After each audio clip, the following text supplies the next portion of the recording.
আল্লাহ তাআলার যত মাখলুকাত আছে এর মধ্যে অন্যতম একটা মাখলুক হলো বিচ্ছু। কিন্তু এই বিচ্ছু সে মানুষের কি করে সেবা দিয়ে থাকে। যেমন এক ব্যক্তি, এক রাখাল, সে একদিন রাস্তা দিয়ে হেঁটে যাচ্ছে নদীর পার মুহূর্তে, তো একটা বিচ্ছু সে রাস্তা পার হচ্ছে নদী, সেও তাকে ফলো করে সেও অগ্রসর হচ্ছে। এই বিচ্ছুটা নদীটা পার হওয়ার পরে আস্তে আস্তে সে হাঁটি হাঁটি অগ্রসর হচ্ছে, ওই ব্যক্তিরাও তার পিছু পিছু দাওয়া নিচ্ছে। এক পর্যায়ে একটা গাছের নিচে একটা রাখাল সে শুয়ে আছে, এই বিচ্ছুটাও সে কী করতেছে, আস্তে আস্তে গিয়ে তার পিছু থেকে সে ফলো করতেছে যে বিচ্ছুটা কোথায় গিয়ে সে কী করে থেমে যায়। তো বিচ্ছুটা ওই রাখালটার কাছাকাছি গিয়ে দেখে ওই রাখালকে একটা বিষধর সাপ দংশন করার জন্য ফেনা পেতে বসে আছে।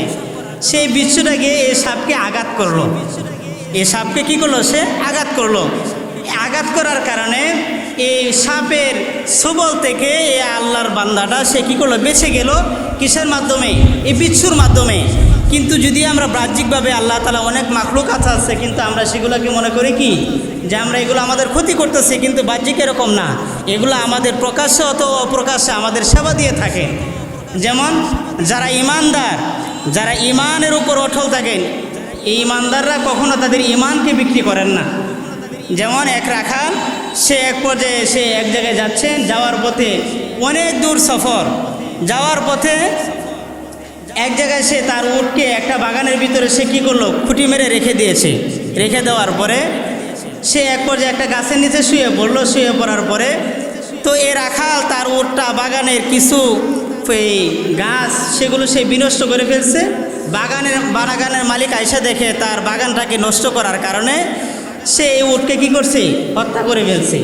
যুবক তো ঘুম থেকে ওঠার পরে দেখে সে তার উটকে হত্যা করে ফেলছে। এখন সে অনেক দূর সফর মদিনায় যাবে, কিন্তু তার বাহন নাই। সেও এক পর্যায়ে রাগের বশত হয়ে সে এই বৃদ্ধকে কী করছে, মেরে ফেলছে। এখন সে তো হত্যা করছে, হত্যা করার পরে এখন তার দিলের ভিতরে হুঁশ আসছে, হাই আমি কি করলাম, আমি তো হত্যা করে বলছি, জঘন্য অন্যায় করছি, আমি আল্লাহ তাআলার কাছে কি জবাবদিহিতা করব, আল্লাহর কাছে কি জবাব দিব। এই বলে সে বাগানের পাশে কী করছে, দাঁড়িয়ে আছে ব্যক্তিটার পাশে।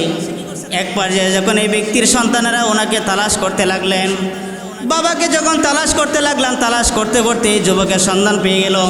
যুবককে বলতে লাগলো, ও যুবক, আমার বাবাকে দেখেছো কিনা? আমরা তো আমাদের বাবাকে খুঁজে পাচ্ছি না।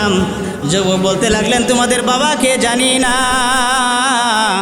কিন্তু এখানে এক বৃদ্ধ, এখানে আমি বৃদ্ধকে হত্যা করে ফেলেছি, মেরে ফেলছি, কিন্তু এই বৃদ্ধকে দেখে আসো সে কি?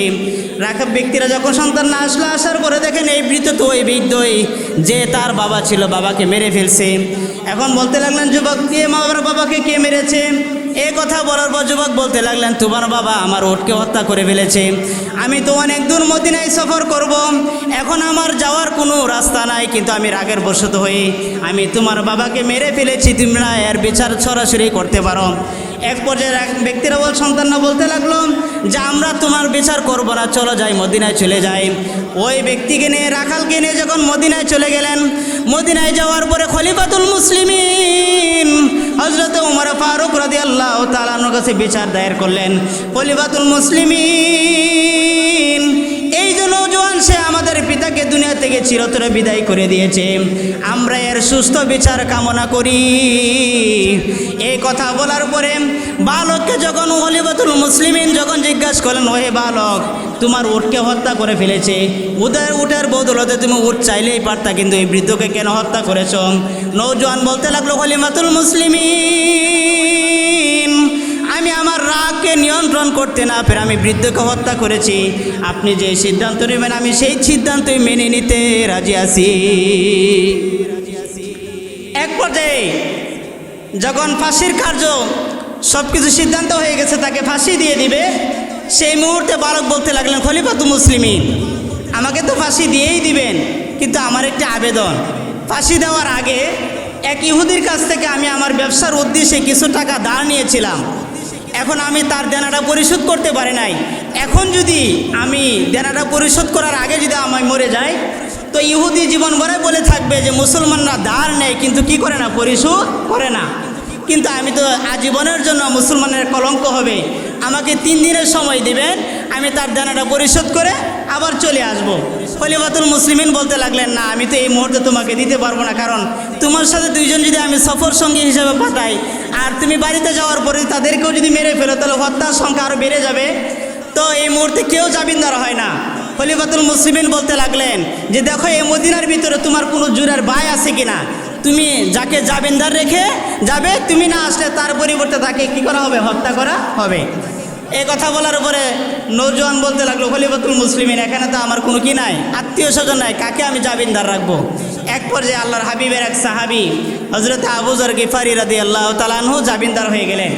বলতে লাগলেন, ও খলিফাতুল মুসলিমিন আমি এই নৌজওয়ানের জামিনদার হয়ে গেলাম, আপনি এই ভাইকে ছেড়ে দেন, যদি সে না আসে তার পরিবর্তে আমাকে ফাঁসির কাস্টে মঞ্চে দাঁড় করিয়ে দিবেন। এই কথা বলার পর নৌজওয়ানকে বিদায় দিয়ে দিলেন আর বললেন, অমুক মাসের 1ম তারিখে তোমার বিচার কার্য সমাধান হবে, তুমি মদিনায় চলে আসবা। ওই জওয়ানদেরকেও ছেড়ে দিলেন। ছেড়ে দেওয়ার পরে যখন নৌজওয়ান চলে গেলেন, নৌজওয়ান চলে যাওয়ার পরে বাড়িতে গিয়ে বলতে লাগলেন, ও মা আমি বাড়িতে আসছি শেষ বিদায়ের জন্য। বাবাকে বলতে লাগলেন, ও আমার বাবা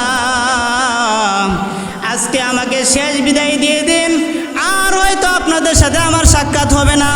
মাকে বলতে লাগলেন, ও মা অনেক কষ্ট দিয়েছে আপনাকে, গর্ভে দাঁড়ানো অবস্থায় আমি অনেক কষ্ট দিয়েছি, অনেক আঘাত দিয়েছি, আজকে আমাকে ক্ষমা করে দিন, হয়তো আজকের পর আর কোনো দিন দেখা হবে না।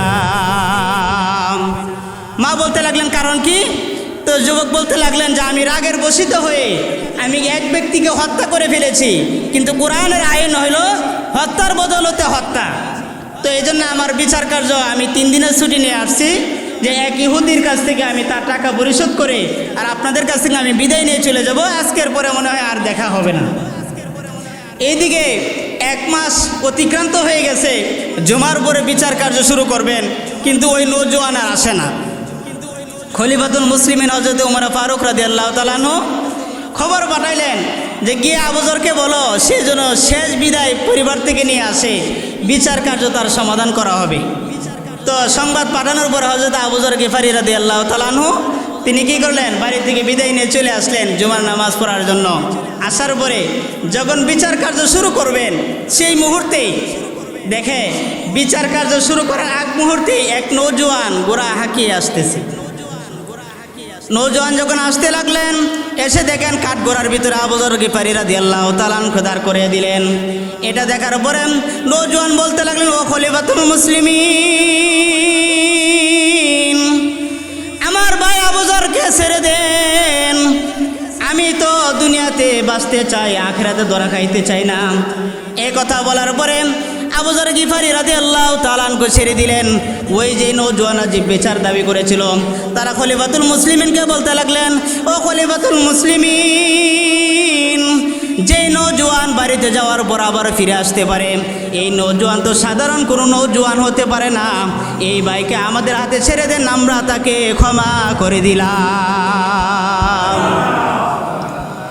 এই জন্য কারো ইমান যদি ইমানের উপর যদি অটল থাকে, ইমানের উপর যদি মুক্ততে তাকমিলে ইমান যদি কেউ গ্রহণ করতে পারে, ইমান চলে যাবে কিন্তু সে কখনো তার ইমান নষ্ট করতে পারে না, তার জান চলে যেতে পারে।